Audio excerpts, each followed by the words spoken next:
แจ้งการถึงพนักงานทหารตำรวจนักธุรกิจพ่อค้าสาวขายนักเรียนนักศึกษา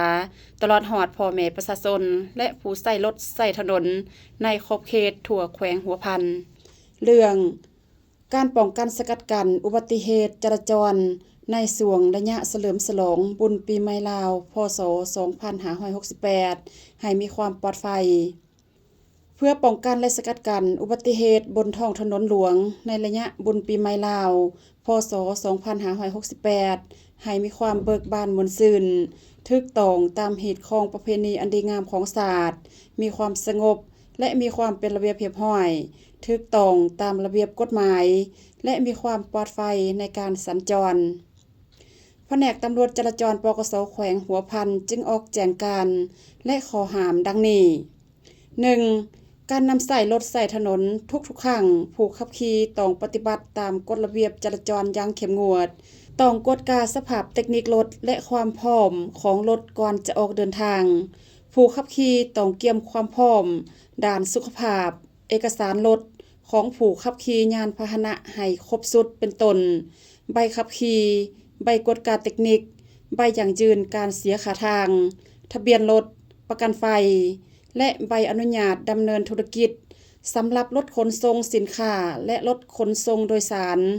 2. สำหรับผู้ขับขี่รถจักรนับแต่ผู้ขับขี่และผู้ซ้อนท้ายต้องใส่หมวกกันกระทบและหัดสายคางให้แน่นถ้าหากละเมิดจะถูกศึกษาอบรมกักรถไว้และปรับไหมตามระเบียบการ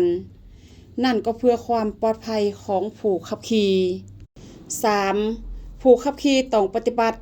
ตามป้ายสัญญาณและเครื่องหมายจราจรห้ามนำใส่รถขนส่งรถโดยสารบรรทุกสินค้าบรรทุกผู้โดยสารเกินกำหนดและส่วงซิงเอาผู้โดยสารอย่างเล็ดขาดห้ามขับขี่ยานพาหนะไวเกินที่กฎหมายกำหนดไว้ 4. ห้ามเอาท่อโตโยน้ำออกมาลิ่นตามแคมทาง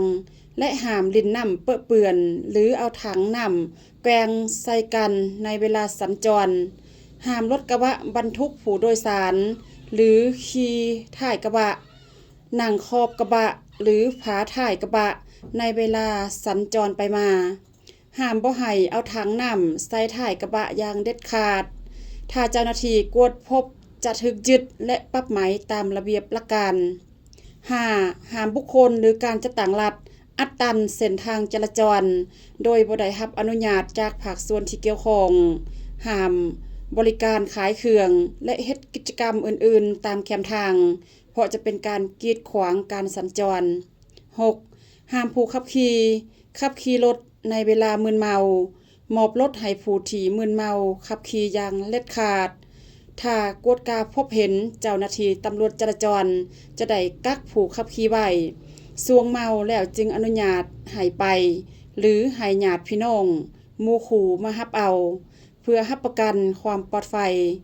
แล้วศึกษาอบรมพร้อมทางดำเนินตามขั้นตอนของระเบียบกฎหมายและห้ามขับขี่ยานพาหนะเป็นพึงเป็นแพเฮียงกันตั้งแต่2 คันขึ้นไป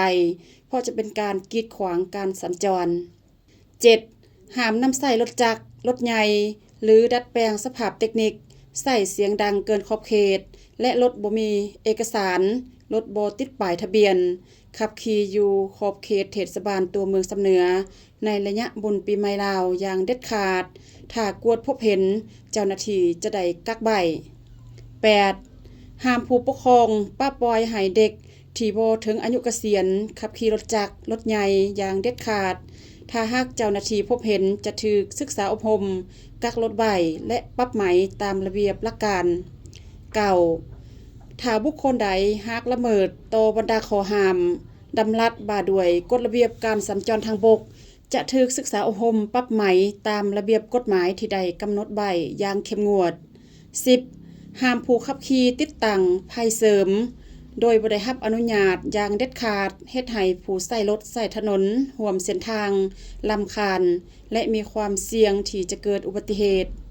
11. ถ้าบุคคลใดหากละเมิดต่อดำรัสว่าด้วยการจราจรทางบกจะถูกศึกษาอบรมและปรับไหมตามระเบียบกฎหมายที่กำหนดไว้